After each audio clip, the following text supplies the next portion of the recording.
Terima kasih Tuhan, pakai hidup kami untuk terus memuliakan nama Tuhan. Engkau yang menciptakan kami serupa dan segambar dengan Engkau.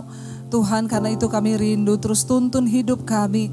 Biarlah hari-hari ini hidup kami sungguh-sungguh memuliakan nama Tuhan. Karena kami tahu hidup ini bukan soal mencapai semua yang kami mau, tapi kami harus mencapai apa yang Tuhan mau dalam hidup kami. Bawa kami dalam relasi yang benar dengan Tuhan, supaya hidup kami menjadi persembahan yang berkenan di hadapan Tuhan. Urapi hamba-Mu yang tidak ada apa-apa, urapi setiap kami Tuhan. Bukakan rahasia firman-Mu bagi setiap kami. Kami buka hati kami bagi firman Tuhan di dalam nama Yesus. Yang percaya Tuhan di tengah kita, memberkati kita, katakan bersama. Amin, amin. Tepuk tangan buat Tuhan. Saudara silakan duduk. Shalom. Bagaimana kabarnya sore ini? Luar biasa, iya kita masih ada dalam satu tema di gereja ini tentang bagaimana kita membawa keluarga yang berkemenangan dalam Tuhan. Ya, dan membangun hubungan, relasi yang sehat dengan Tuhan. Dan tema minggu ini adalah persembahan yang berkenan. Saudara, kita semua tentunya rindu mempersembahkan sesuatu yang berkenan kepada Tuhan. Amin apa amin? Ya, kita percaya bahwa kita bukan hanya sekedar jadi Kristen, tapi kita rindu agar hidup ini sungguh-sungguh kita mempermuliakan dan mempersembahkan yang terbaik. Iya, tema firman Tuhan hari ini terambil dari Injil Yohanes pasal yang keempat, ayat yang ke-24, saudara. Di sana firman Tuhan berkata, ya, Yohanes pasal yang keempat, ayat yang ke-24, kita baca bersama kalau saudara bawa Alkitab atau ada di layar. Ya, firman Tuhan berkata, 1, 2, 3, Allah itu roh dan barang siapa yang menyembah Dia harus menyembahnya dalam roh dan kebenaran. Allah itu roh dan barang siapa yang menyembahnya harus menyembah Dia dalam roh dan kebenaran. Kayaknya kurang afdol kalau kita tidak tahu kenapa ayat ini terucap dari mulut Yesus. Makanya kita mau baca dari ayat yang pertama ya. Yuk kita baca ayat yang pertama, Injil Yohanes pasal yang keempat, ayat yang pertama saudara. Judul perikopnya di sana percakapan dengan perempuan Samaria. Baca sama-sama biar tidak ngantuk, baca Alkitab. Ya, jangan cuma pendeta yang baca, saudara juga ikut baca. 1, 2, 3. Ketika Tuhan Yesus mengetahui bahwa orang-orang Farisi telah mendengar bahwa Ia memperoleh dan membaptis murid lebih banyak daripada Yohanes. Ayat yang kedua. Nah, dalam hal ini multimedia harus cepat dan sigap ya. Meskipun Yesus sendiri tidak membaptis melainkan murid-muridnya, ayat 3 berkata, Yudea dan kembali ke Galilea ya. Ia harus melintasi daerah Samaria. Yesus meninggalkan Yudea, kembali ke Galilea, melintasi lewat di daerah Samaria.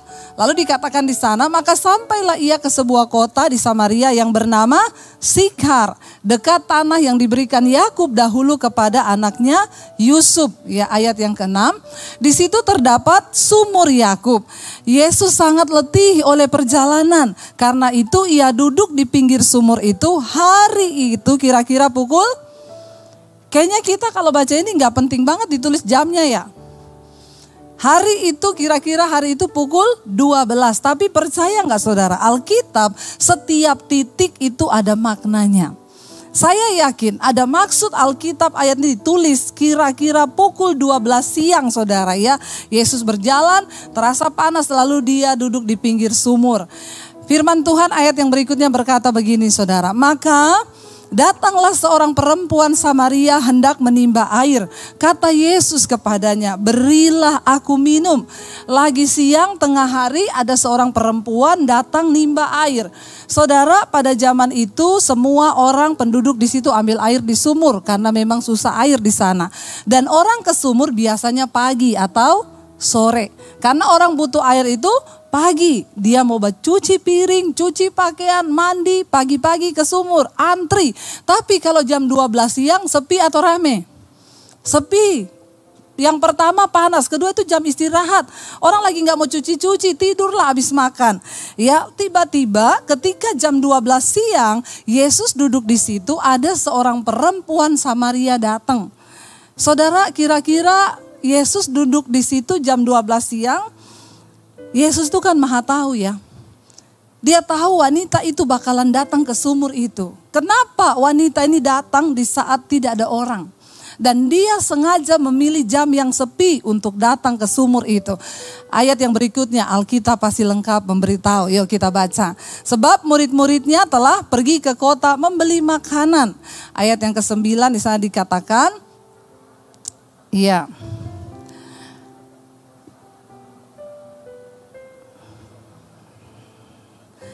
Jadi saudara, di sana dikatakan, nih layarnya mati-mati ya, saya baca dari sini saja. Ketika murid-muridnya itu sudah pergi membeli makanan, Yesus sendiri, perempuan ini datang. Ingat tadi ketika dia datang, Yesus bilang, berilah aku minum. Lalu perempuan itu menjawab kepada Yesus, ya, di sana dikatakan, maka kata perempuan itu kepada Yesus, ya, masakan engkau orang Yahudi minta minum kepada seorang Samaria? Sebab saat itu orang Yahudi tidak bergaul dengan orang Samaria. Dia bilang sama Yesus, kamu orang Yahudi, kenapa minta minum sama orang Samaria? Lalu jawab Yesus di sana apa saudara? Baca bersama. Ya, jawab Yesus di sana ayat yang ke-10 sekarang ya. Perempuan itu berkata kepada dia, ya ayat yang ke-10. Jawab Yesus kepadanya, jikalau engkau tahu apa? Tentang karunia Allah dan siapakah dia yang berkata kepadamu, berilah aku minum, niscaya engkau apa saudara? Telah meminta kepadanya dan ia telah memberikan kepadamu air hidup. Yesus bilang kalau kamu tahu kamu ini berdiri di depan siapa, pasti engkau sudah meminta kepadaku air hidup itu.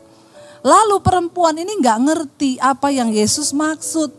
Dia menjawab kepada Yesus begini saudara, ayat yang berikutnya, ya, dia jawab kepada Yesus di sana, kata perempuan itu kepadanya, Tuhan, engkau tidak punya timba, ya, dan sumur ini amat dalam, dari manakah engkau memperoleh air hidup itu? Perhatikan saudara, orang yang rohnya mati tidak akan pernah mengerti maksud Tuhan.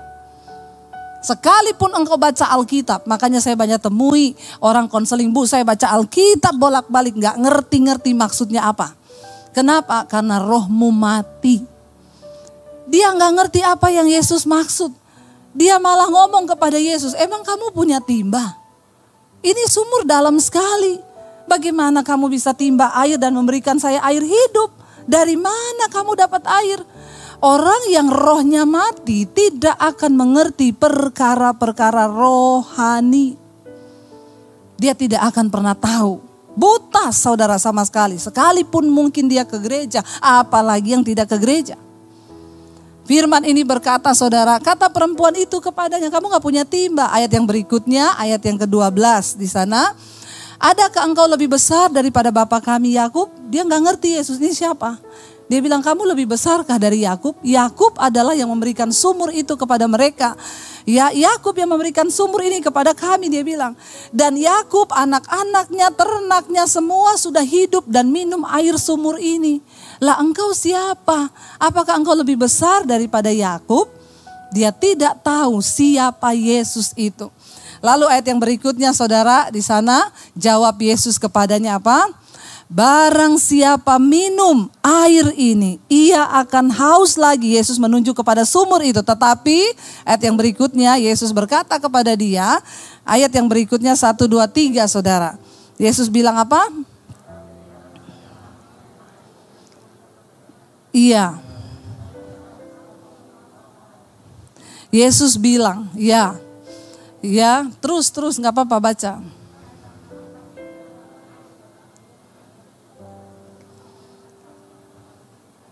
Yes, Yesus bilang, kamu minum air sumur ini, kamu haus lagi.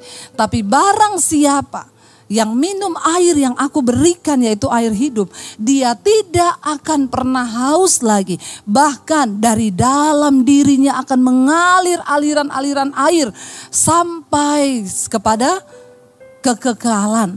Sampai selama-lamanya, bahkan sampai pada hidup yang kekal.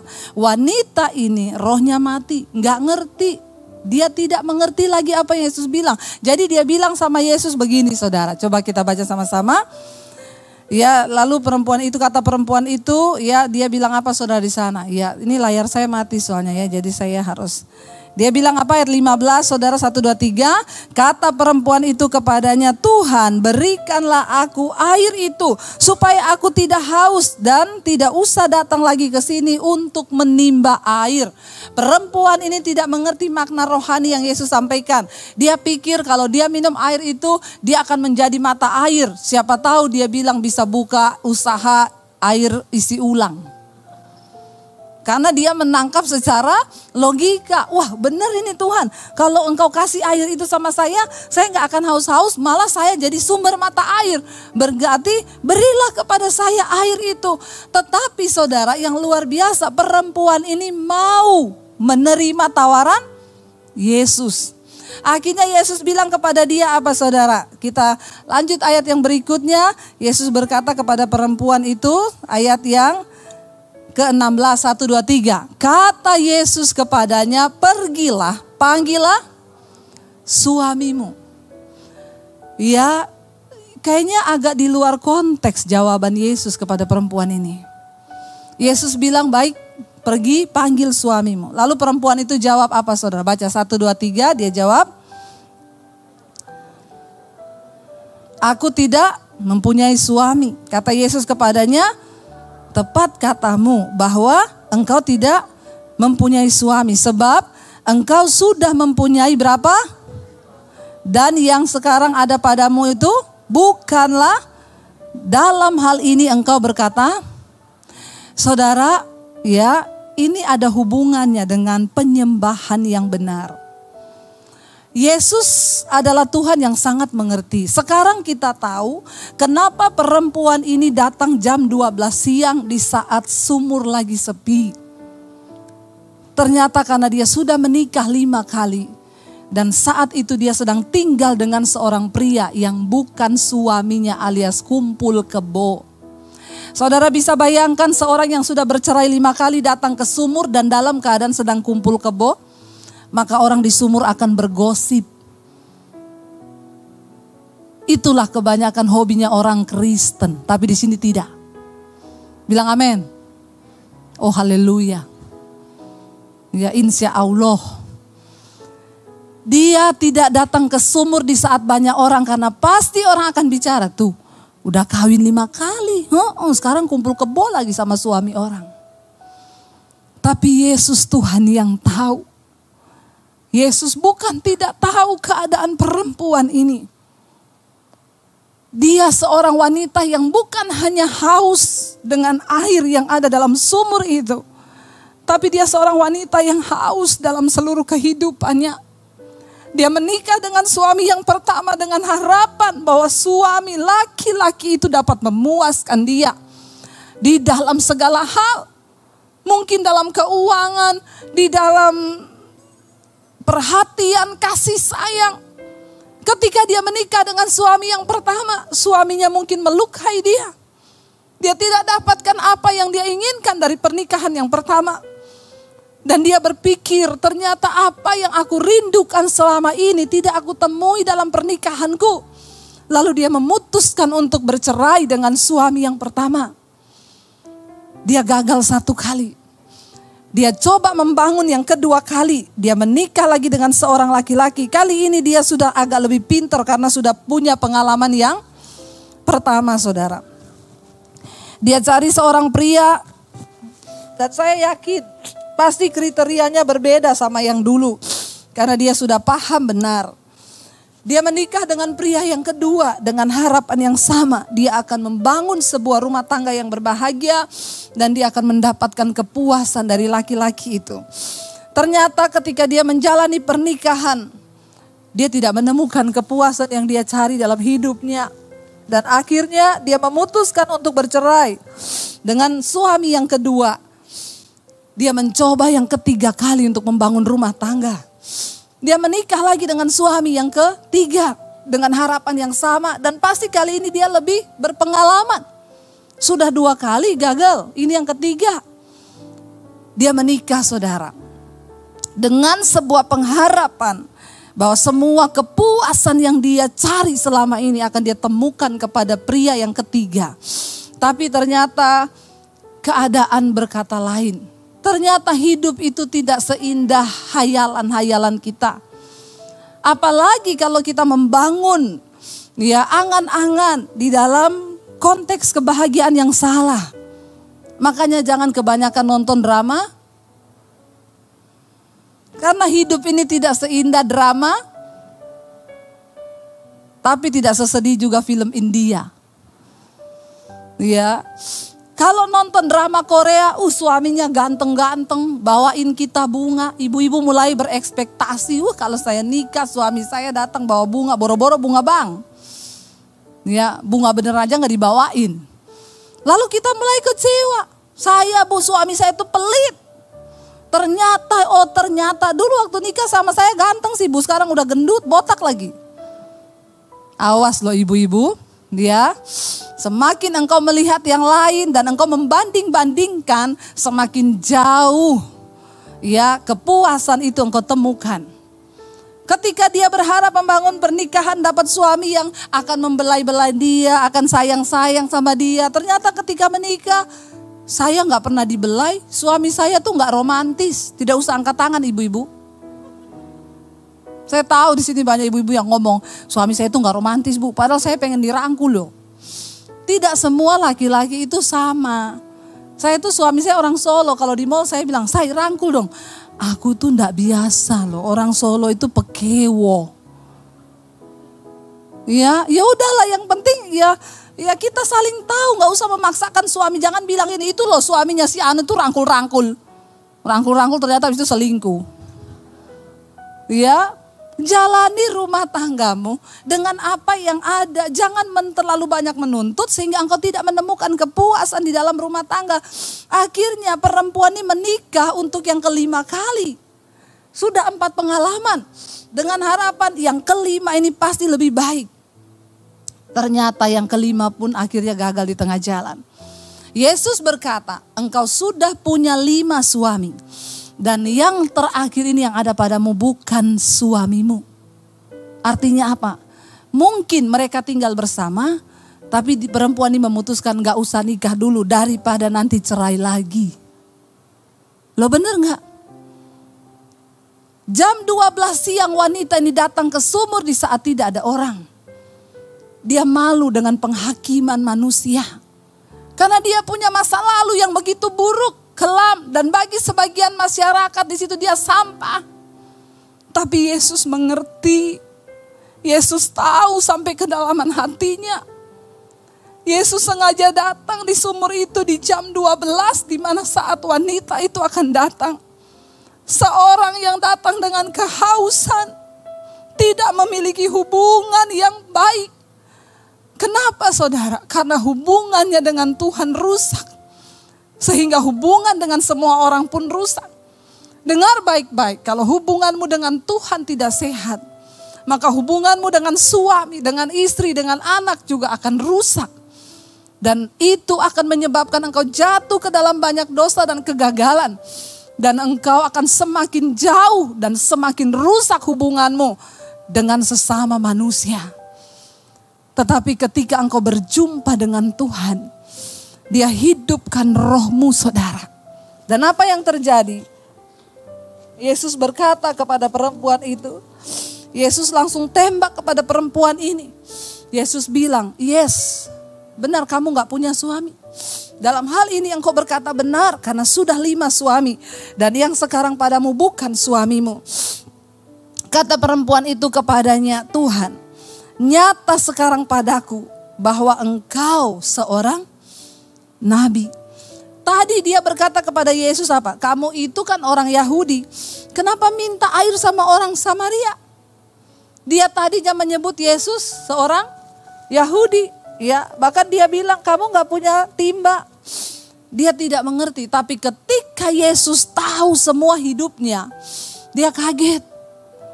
Dia langsung keluar dari mulutnya. Sekarang aku tahu engkau itu nabi, yaitu utusan Tuhan. Saudara, jangan pikir Yesus tidak tahu dengan kehidupanmu. Apa saja, bahkan yang ada di dalam hati kita itu Tuhan tahu. Kenapa? Sebab Dia Maha tahu. Tidak ada yang tersembunyi bagi Dia, saudara. Lalu Dia berkata kepada perempuan ini, Kita akan coba mengerti ya kenapa keluar ayat 24 tadi. Perempuan itu berkata, nenek moyang kami menyembah di atas gunung ini. Tetapi kamu katakan kepada, ya kamu katakan bahwa Yerusalemlah tempat orang menyembah.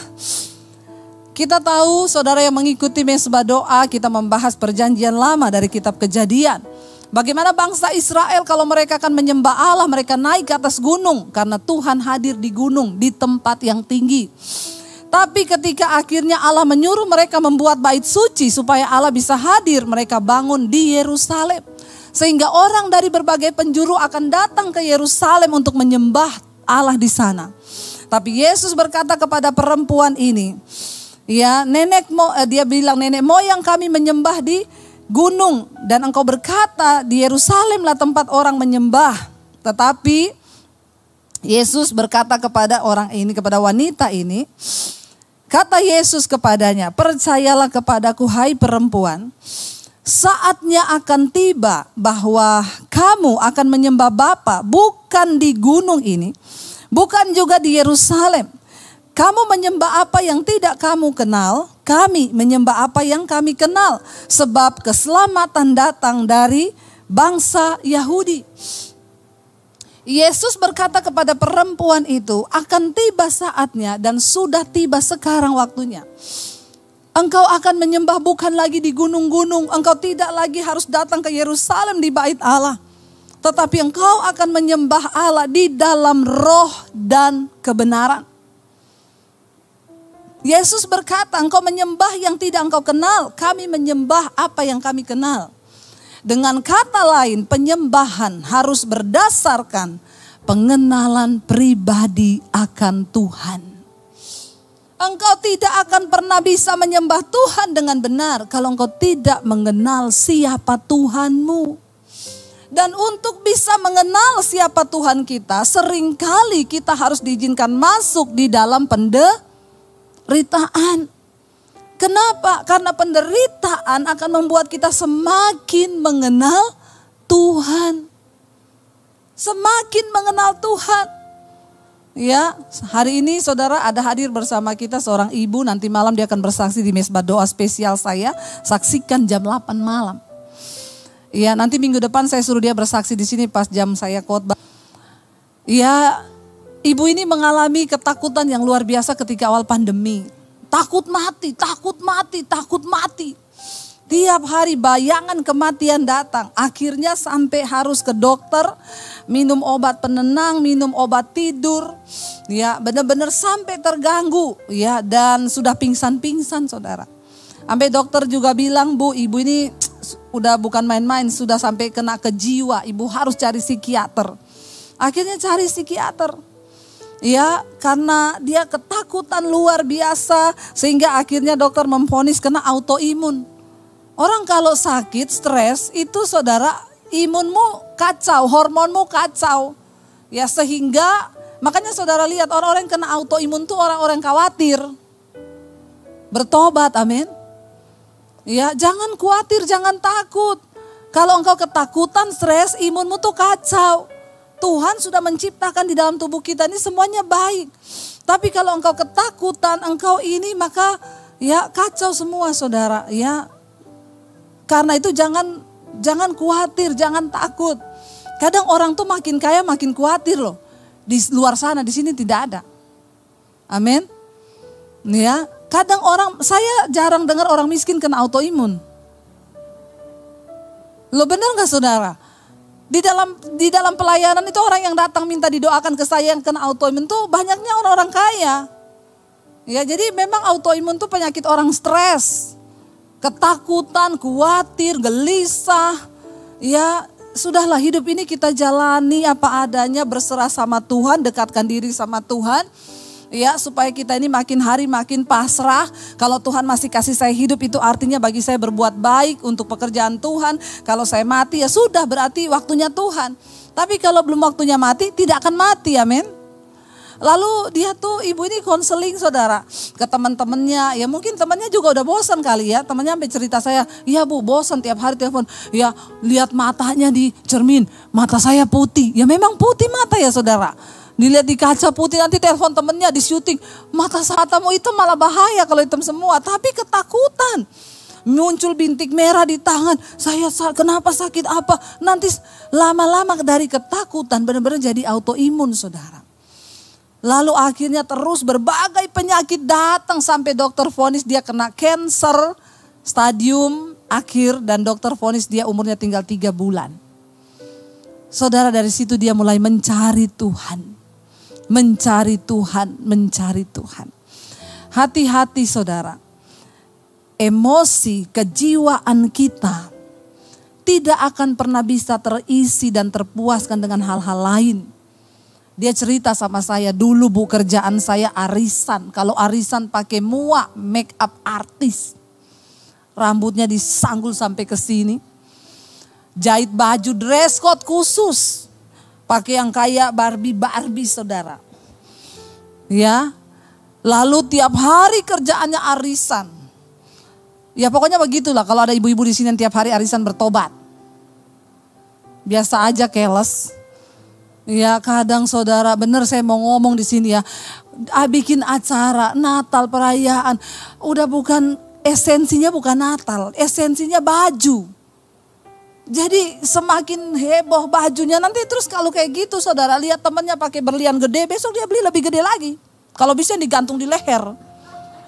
Ya, kenapa saudara? Kesombongan demi kesombongan dipupuk terus.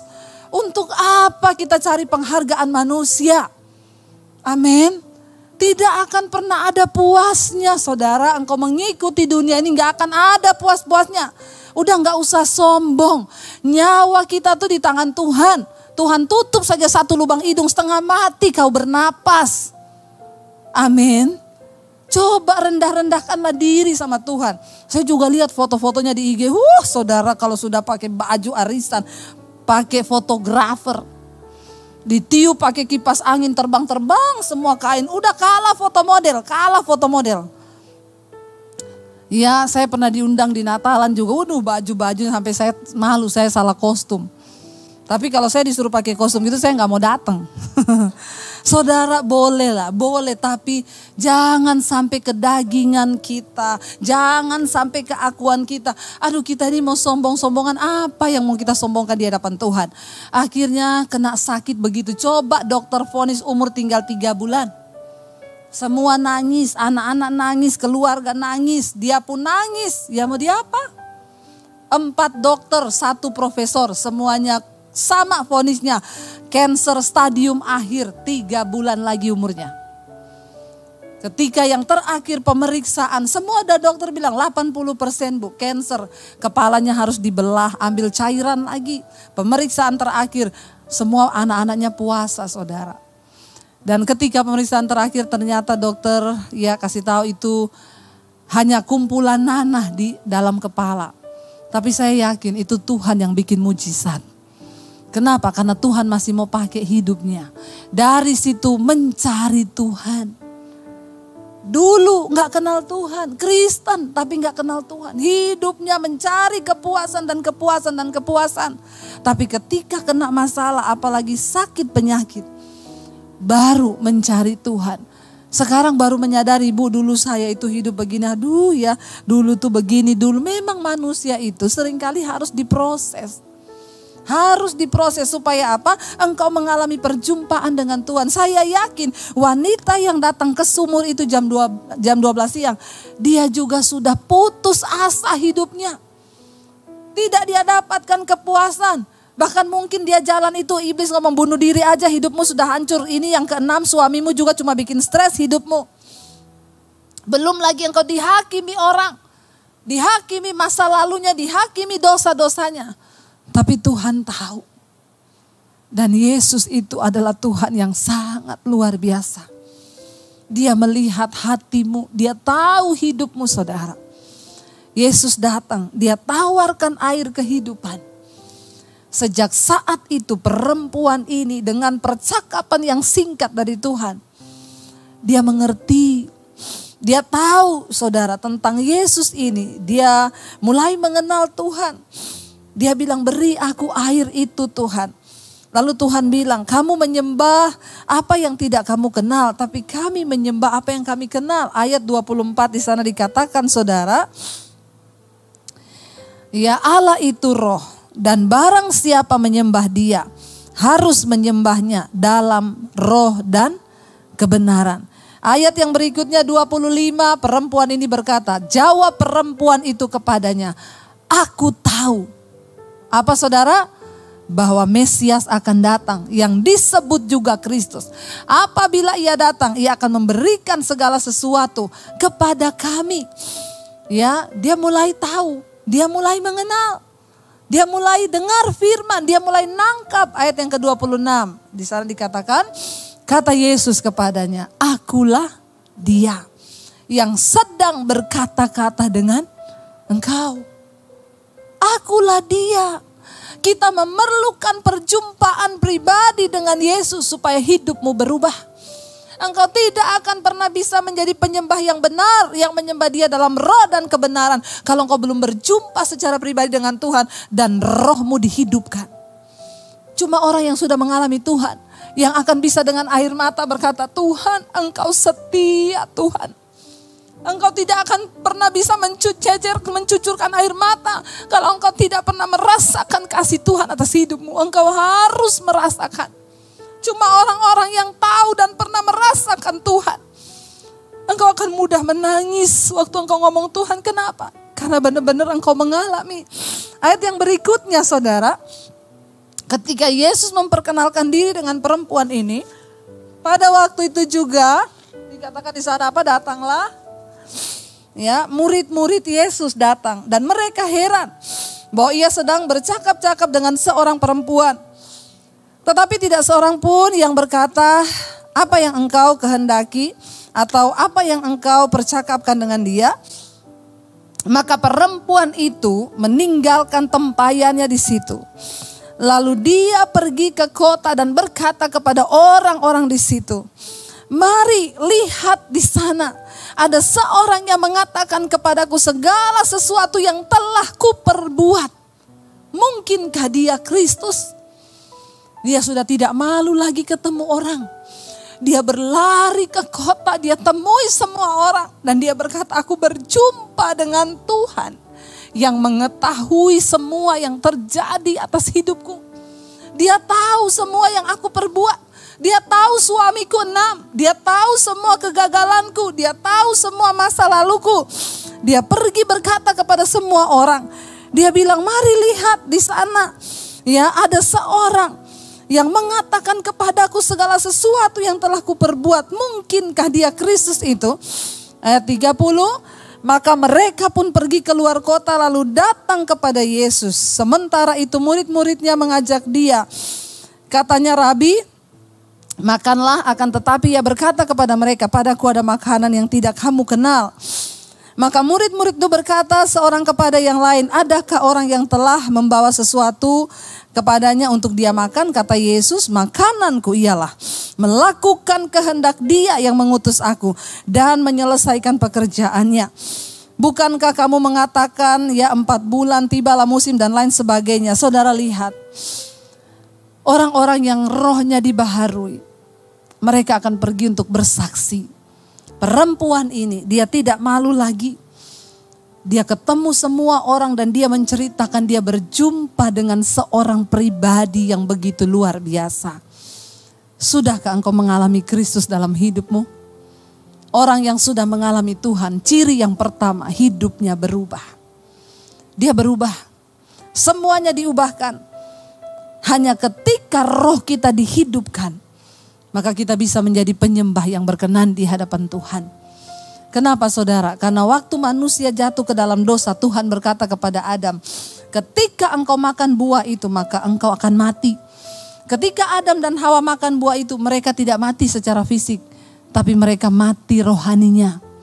Orang-orang yang hidupnya mati, rohaninya mati, engkau tidak akan mungkin bisa memiliki relasi yang sehat hubungan dengan Tuhan. Hanya ketika rohmu dibaharui, maka engkau akan bisa mengalami Tuhan secara pribadi dan engkau akan bersemangat menjalani hidup ini saudara. Saya undang para imam musik maju ke depan. Kita mau bilang kepada Tuhan hari ini, kami tahu Tuhan, hidup kami adalah penyembahan kami. Ku tahu hidupku adalah penyembahan. Bukan hanya lagu yang kami nyanyikan setiap hari Minggu, tapi sikap hati dan hidup kami di hadapan Tuhan, itulah penyembahan kami. Mari kita bangkit berdiri bersama, datang pada Tuhan. Tidak perlu ada yang engkau sesali. Yesus mengetahui hidupmu. Yesus tahu masa lalumu. Tapi Dia Tuhan yang sangat mengasihi saudara dan saya. Katakan, ku tahu hidupku adalah penyembahan Tuhan. Ku tahu hidupku adalah penyembahan. Kau ciptakan kami, Kau ciptakanku dalam kemuliaan-Mu. Kami tahu Tuhan. Ku tahu hidupku berharga di mata-Mu, Yesus. segenap hidupku persembahkan. Mari angkat tanganmu pada Tuhan. Katakan, kami tahu. Hidupku adalah penyembahan. Kau ciptakanku dalam kemuliaan-Mu.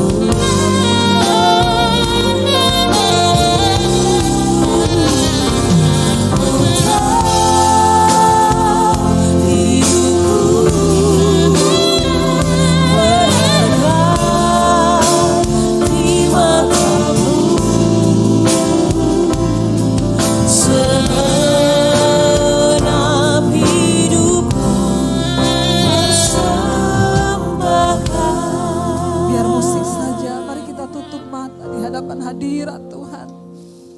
Kami tahu Bapa, Engkau tahu segala masa lalu kami. Engkau tahu setiap salah, bahkan perbuatan kami. Tidak ada satupun yang tersembunyi. Kami butuh perjumpaan pribadi dengan Tuhan.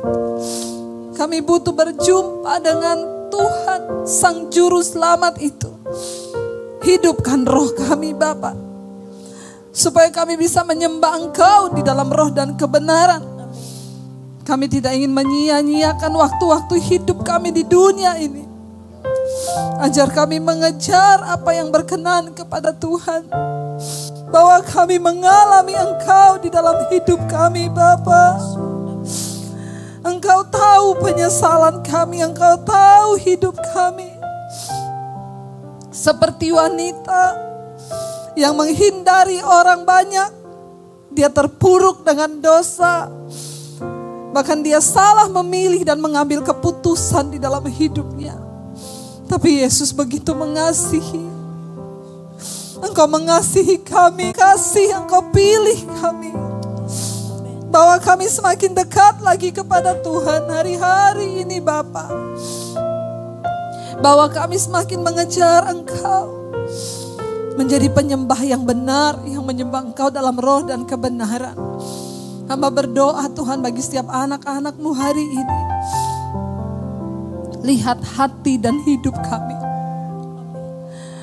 Kami datang pada Tuhan, biarlah waktu-waktu sisa kami di dunia ini, waktu-waktu yang masih Tuhan berikan untuk kami boleh pakai untuk menyenangkan hati Tuhan. Tuntun kami masuk dalam rencana-Mu Bapa. Jangan biarkan kami terhanyut dengan dunia ini Tuhan. Tapi bawa kami benar-benar mengenal kehendak Tuhan dalam hidup kami. Ini hidup kami Tuhan. Sekali lagi angkat tanganmu saudara, katakan, kami tahu Tuhan hidup kami. Ku tahu hidupku adalah